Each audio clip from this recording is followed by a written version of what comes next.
ဒီဇလန်နဲ့မှာကျိုးတရားပေါ်မှာလူဆိုးတွေနဲ့ရင်ဆိုင်နေရတဲ့မင်းသမီးကိုမင်းသား fighting နဲ့ထွေပြေးခဲ့မှာ မဖြစ်နိုင်ဘူး မဖြစ်နိုင်ပါဘူးဘာလို့မဖြစ်နိုင်ရမှာလဲ ဗျာ ဘာလို့မဖြစ်နိုင်ရမှာလဲ ဟုတ်စေကျွန်တော်ဖုန်းထဲကပြောတာလေ ဖုံးပြောတာ ဟုတ် အဲ့ဒါမင်းတိုးတက်တာပြော ဟုတ် ဘာပေါ့လား ဟုတ်ကဲ့ဟုတ်ကဲ့ အဲ့ဒီမင်းသမီးနောက်မင်းသားကကတ်သွားပြီးတော့ ဘာလို့ပါလဲ ကတ်စင်ဆွဲမှာဟဲ့ရော ဗျာ မင်းအဲ့ဒီဖုံးချလိုက်တော့မင်းဘယ်ကိုဆက်လာလဲ ဟိုကျွန်တော်မင်းသားကိုချိန်နေတာလေ မင်းသားငါချိတ်ထားတယ်မင်းချိတ်ကမှမင်းသမီး မင်းသမီးကချိန်ပြီးပြီဆရာဟောအကောင်းဝင်လေးကြာဆရာမင်းသမီးလောင်းနေစီ သွားကြည့်တော့သွား ဟုတ်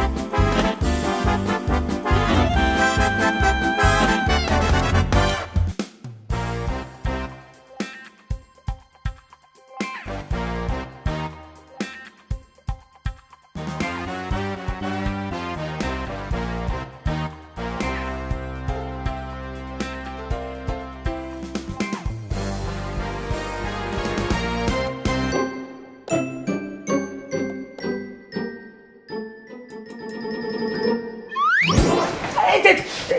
နဖူးလေးကွဲကုန်တော့မှာပဲကွာအော်အမေနဲ့ကဲပြင်လာလား ဘယ်နဲ့လဲမဆက် ဟုတ်ကဲ့ဒါမင်းသမီးရဲ့မိတ်ကဆိုင်နဲ့တူတယ် ဘယ်မိတ်ကစီစူပါမင်းသမီးလေရီယာယာရှင် ဟင်လေဒီကိုရ လေဒီယာယာ လေဒီရရ ဟုတ်တယ် အော်ဒါကြီးရ ဘာဒါကြီးอ่ะ ဒါလေးကမင်းသမီးလေဒီရရ ဟုတ်တယ်ဆရာအခု तू ပေါက်နေတာ ကဲနဲ့ဝိုင်းပေါက်တာလား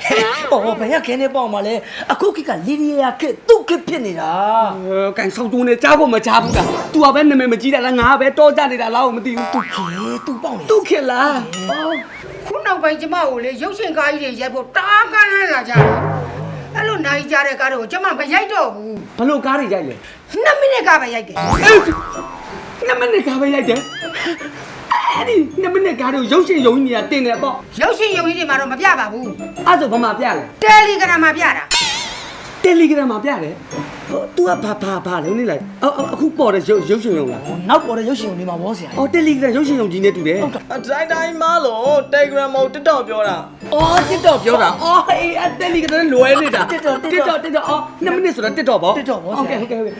TikTok ဒါနဲ့နေပါဦးအဲ့ဒီ TikTok ကြတော့နင်ဘယ်ရမင်းသားနဲ့ရိုက်လဲ ဂျပန်ကတော့ မမလေးကလည်းဘယ်ရတာဂျပန်ကတော့မဟုတ်ပါဘူးရှောင်းလင်ကတော့လည်းဘာမှမလေးတိုင်းရဲ့အားနာလိုက်တာ အောင်ရပါလေချင်းနဲ့ပဲ ဆရာဘယ်လိုဖြစ်တာတော့ဆရာ မွေးတော့တယ်နဲ့ငါပါဆောင်သွားတယ်ကွာဟမ် တခါတည်းပြောထားလိုက်မယ်နော်2မိနစ်တဲ့ကြော်တဲ့ဇာကားတွေဆိုကျမလုံးဝမရိုက်နိုင်ဘူး ဒီစောင့်ကြတယ်ကွာ2မိနစ်ကျော်တော့မရိုက်ဘူးလေလာလုံးနေတယ် မမလေးဖုန်းလာနေရတိုင်းရှိရ ကင်လိုက်လေ ဟုတ်ကဲ့စင်မမလေးနုပညာကြီးကဘယ်လောက်လဲတဲ့ တိတ်တက်ထား ကျမတို့ကတော့ဒီစီးစိမ်ရှင်တန်တီဘူးကြောင့်ရည်နွေးချမ်းရဲ့လုပ်ငန်းပိုင်ရှင်တွေပါရှင် အိုးဟုတ်လားဟုတ်ကဲ့ဒါနဲ့လိုင်းကိစ္စက ဟိုလိုင်းကိစ္စကတော့ဒီစီးစိမ်ရှင်ကိုဒရိုက်တာကြီးနဲ့ကြော်ညာအပ်မလို့ပါရှင်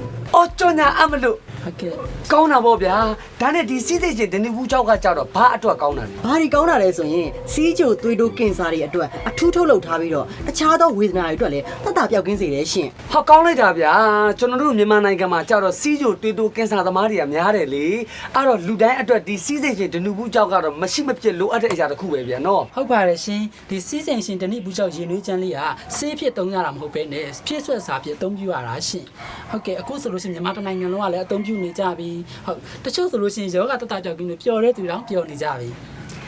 အဓိကကတော့ရှင်ဒီသွေးတိုးစီးချိုသမားတွေအတွက်အဓိကစောင့်နာတဲ့စီးစိမ်ရှင်လေးပါရှင် ကိုငချင်ကိုချင်တာတော့မဟုတ်ဘူးနော်ဒီစီးစိမ်ရှင်တန်တီဘူးကြောင့်လေးကိုတိတဲ့သူတွေကဖော်စားနေကြပြီမတိတဲ့သူတွေကြော်သွားမှာဆိုလို့ဒရိုက်တာကြီးကစူးစမ်းပြီးတော့ကြော်ညာပေးရမယ်နော် ကောင်းပါပြီဗျာ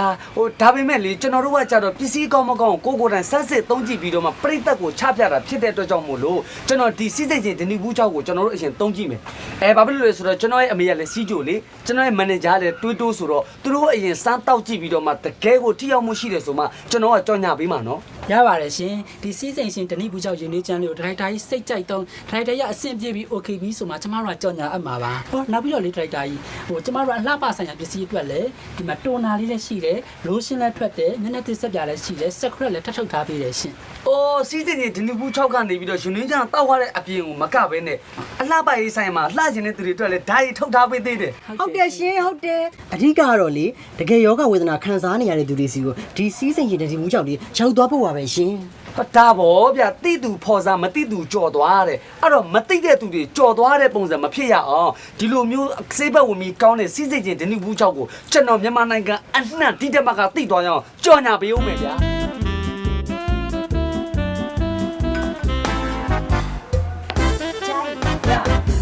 ဒီစီးစိမ်ရှင်ဒဏီဘူးကြောက်လေးရလေအရင်တော့မတောက်ခင်တော့ဆိုရင်လေအနံ့ဆိုးမယ်အရသာဆိုးမယ်လို့ထင်ထားတာအခုတောက်ကြည့်လိုက်တော့လေရေနွေးချမ်းတောက်ရတာတော့အရန်ကောင်းနေပါလားဟဲ့ ဟုတ်တယ်အန်ဒီရေ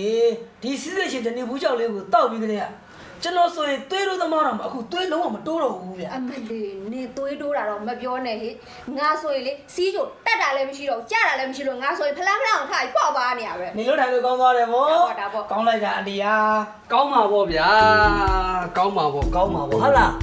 စီးစိမ်ချင်းဒီနေ့ဘူး6ကလည်းအနေနဲ့ရမဟုတ်ဘူးလေကိုရီးယားနီးပညာစနစ်နဲ့ပြုလုပ်ထားပြီးတော့တဘာဝစစ်စစ်အရတာကိုပေးနိုင်တဲ့စီးစိမ်ချင်းဒီနေ့ဘူး6ဗျာကဲဂျာကြီးခုဒါကိုတောက်ကြည့်တော့တွေးတိုးဘလို့နေလဲ သွေးတိုးတက်တာအောင်လည်းဘယ်ကမလဲဆရာရဲ့ကျွန်တော်ခေါင်းကိုက်ချင်းခေါင်းမူးချင်းလည်းမရှိတော့ဘူးအခုဆိုရင်စီမံဝင်းမှန်ပြီးတော့ညလည်းစောင်းဝင်အိပ်ပျော်နေပြီဗျ ဒါတွေဘယ်ကမလဲအဆိုင်အချင်းပေါက်တာလားအသေးနှလုံးမှာအစီဖုံးတာလားအရာအားလုံးကိုဒီကောင်တော့တောက်လိုက်လုံးဝတတ်တာပြောက်ကင်းသွားစေရမယ်ဟုတ်တယ်မလားမေ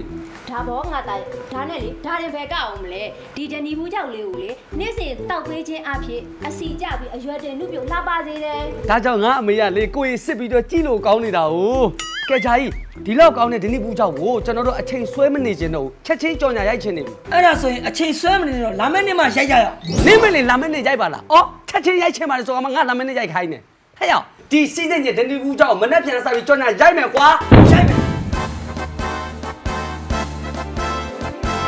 ကဲဟုတ်ပြီအလုံးအဖွဲသားရဲ့အလုံးစီးစိမ်ကြီးဒီနေ့ဘူးကြောက်ကြော်ညာရိုက်မယ်ကဲမန်နေဂျာ ရ မင်းသားတော့ခေါ်တော့ဒိုင်လို့ချမယ်လို့နော်တော်မိုးနေနေလောလောမှာနော်ပြီကနမင်းသားလားဘာတော့အမင်းသားကိုကျွန်တော်ဒိုင်လို့ချမယ်ရမင်းသားဒါကြိုင်နာအခုရိုက်မှာကစီးစိမ်ချင်းတနည်းဘူးကြောင့်ကြော်ညာဟုတ်တယ်နော်အဲ့တော့မင်းသားပြောရမှာစီးစိမ်ချင်းတနည်းဘူးကြောင့်ရှင်နွေးချမ်းပြောကြည့်ပါဦး စီးဆက်ကြီးဆက်ကြီးမူကြောက်ရွှေရွှေချက် မဟုတ်လေစီးစိမ်ချင်းတနည်းဘူးကြောင့်ရှင်နွေးချမ်း စီးဆက်ကြီးဆက်ကြီးမူကြောက်ရွှေရွှေချက် မဟုတ်လေမင်းသားဘာလို့မျိုးလဲ ဘုရားပါချာပါ ဘုံတာဘာသာဘုံချပါရှာဖြစ်လားလို့ဟမ်မလေးစကားမပြီးဘူးလား ဟုတ်ရဲ့ ဟာဟုတ်ချက်ဟာဟုတ်ချက်မဟုတ်လေအဲ့လိုမဟုတ်လေဟိုဒီမင်းသားဘယ်လိုခေါ်တာလဲ အော်ဆရာပဲခေါ်ထားပြီးတော့ ငါခေါ်တာ ဆရာရှော်ရလေဟောဆရာခေါ်ထားပြော ခေါ်တာလေဟုတ်တယ်မဟုတ်လေဟိုမင်းသားနဲ့ကျွန်တော်နဲ့ဖုန်းပြောတော့ဟိုစကားပြီးတယ်လေ ဩအဲ့ဒါကျွန်တော်ရှော့ရဟုတ်ဘူးကျွန်တော်ရဲ့မန်နေဂျာရှော့ရ ဟင်မင်းရှာရှောလား ဟုတ်ရဲ့ ဟာမဖြစ်ဘူးလေကွာတော်ညာရမယ်စကားပြီးမှရမှာကဲမင်းသားချိန်မယ် ချိတ်ကြီးပါ6ခွက်ကြောက်ထိုးရအောင်ချိတ်တယ်မေ ဟိုရှင်းကြီးကနေရှင်းချောင်းကိုရှုံးမယ် ဆရာဒီဟာလေကြော်ညာမဖြစ်တော့မှာအဲ့တော့မရတော့ဘူးကြော်လာကြော်ညာလိုက်တော့ရိုက်လိုက်တော့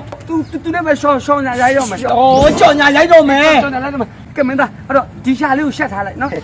ဒီစာကိုကြက်ထားလား ချက်ထားလိုက်လာမင်းသမီးကိုဂျိုင်းတော့တော့တိုက်မယ်ချက်ထားလိုက်နော်ချက်နေကြ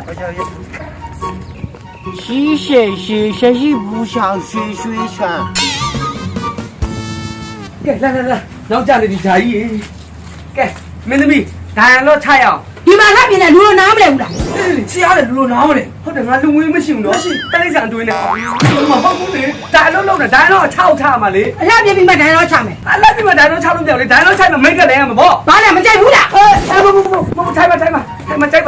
ပါလေမင်းတို့စောက်ကြတဲ့သူကြည့်တော့လေတင်နိုင်ဘူးနဲ့စောက်လုံးနေတော့စီးတဲ့ညဒီနေ့ဘူးတော့ကြောင်းညာ5 4 3 2 1 go ဒီမှာအရှိစီးဆက်ကြီးဆက်ကြီးဘူးကြောက်ရင်နွေးချမ်းလေးကိုကြောက်ကြည့်လိုက်စမ်းပါရုံးကရမ်းသွားမယ်နော်စီးဆက်ကြီးဆက်ကြီးဘူးကြောက်ကြီးရရော ဟာဆရာမင်းသားဟိုမှာရှုရှောက်ရှိနေဖြစ်ကုန်ပြီ အေးကွာတရုတ်တိုင်းကရိုက်တယ်မှတ်နေတာမလို့ရှုပ်ရှုပ်စားတယ်ရှောက်ဆိုတခိုးမှလည်းမပြီးဘူး ဟိုရှေ့ဟိုဒီစီးစိတ်တွေပြီးတော့ဘာချက်ရောရမှာမိသွားရော အေးဒါပြီးဒိုင်တော့မင်းနေအမဒိုင်တော့မင်းနေလိုက်ခဏလေးရောစောက်ရည်တဲ့ဒိုင်တော့မင်းနေ ဒီမဲ့ဒါလုံးမင်းနေလေသေချာမှတ်ထားနော်ဒါပြီးတော့ပြောရမှာစီးစင်ချင်းဒဏိဘူးကြောက်ဟာစီးကြိုရှိရှိုစီးကြိုရှိရှိုစိတ်ဒီလက်ပြတ်ပါလေကွာတွေးတော့ရွှေရှိုတွေးတော့ရွှေရှိုမရွှေရှိုဖြစ်နေတယ်ရွှေရှိုမဟုတ်ဘူးတွေးတော့ရွှေရှိုမနေတော့ကထားလိုက်တော့ကွာနော်ကင်းစားလင်းရှာကင်းစားလင်းရှာလင်းရှာနဲ့တော့ရှာလိုက်တော့ရှာလင်းစားတဲ့ကွာကင်းစားပါတော့လင်းရှာတဲ့ကဲဟုတ်ပြီပြောတတ်တယ်လားပြောတော့နော်မင်းသားအဲ့ဒါတွေမှားခွင့်ရှိတယ်ဆက်သွယ်ရင်ဖုန်းနံပါတ်တော့မှားလို့မရဘူးဘာဖြစ်လို့ဆိုတော့ဒီစီးစဉ်ချင်းဒီနေ့ဘူးကြောက်ကမြန်မာနိုင်ငံအနှံ့ကိုယ်စားလှယ်ပေးထားတယ်ကိုယ်စားလှယ်ပေးတာဖြစ်တဲ့အတွက်ကြောင့်မလို့သူတို့ကဖုန်းဆက်လို့ရှိရင်ဖုန်းနံပါတ်တော့မှားလို့မဖြစ်ဘူးနော်အဲ့တော့ဆက်သွယ်ရင်ဖုန်းနံပါတ်တွေကတော့39ခွန်9829635ကဲပြောစီသား 小呀，小，ဘာလို့တို့လို့ပြောမှလည်းမသိဘူးဆိုကြတယ်တယောက်တိုင်ကကြည့်နေတယ်မှတ်နေလားအဲ့ဒီလုံးကထားလိုက်တော့ဗျာနော်ဒီဒီလုံးတော့မမန်းစင်နဲ့သေချာပြောပြီနော်ဆက်သွယ်ရဖုန်းနံပါတ်တွေကတော့3998962915အဲ့ဒါကိုပြော小，သွားလိုက်တော့စက်တရေတုံးလားစက်တရေကိုတုံးတာဘလို့မင်းသားမမန်နေဂျာလာခဲ့ဟဲ့ကမန်နေဂျာလာခဲ့ဒါအစီအဲ့ဒီမင်းသားကိုထုတ်လိုက်ပြီးရှူတင်မှာငါနောက်စီလည်းမကြည့်ချင်ဘူးစောက်ခွက်လည်းမကြည့်ချင်ဘူးမင်းသားအသက်တော့ခေါ် အော်ဆရာအခြေအနေကိုကြည့်ဒီမင်းသားအခြေအနေမကောင်းတော့ဒီလိုကျွန်တော်ချိန်ထားပြီးပြီ မင်းသားအသက်ချိန်ထားပြီးပြီ အဲ့ဒီမင်းသားအသက်နဲ့ရိုက်မယ်ဟဲ့ဒါပြန်သိ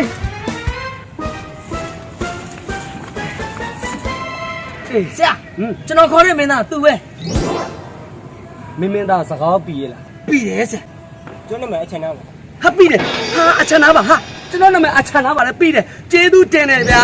ကျွန်တော်အဲ့လိုစကားပြီးတဲ့မင်းသားကိုရှာနေတာကဲရောက်ကိုင်းတာအလုပ်ဖြစ်သွားပြီမင်းသားရေမင်းသားအခုရိုက်မဲ့ကြော်ညာလေးကဒီအကြောင်းလေးကိုဒါလေးကိုထည့်ပြောပေးစီးစိမ်ရှင်ဒဏိဘူးကြောင့်ယူနေချမ်းဟမ်စီးစိမ်ရှင်ဒဏိဘူးကြောင့်ယူနေချမ်းဟမ်ဘာပြောလဲဟမ်စီးစိမ်ရှင်ဒဏိဘူးကြောင့်ယူနေချမ်းလို့ဟမ်ဘာပြောလဲမင်းသားနာမကောင်းနေတူတယ် စကားတော့ပြီတယ်လေးဆရာ စကားပြုံနေတခုနဲ့မရဘူးလေတောက်ကပဲ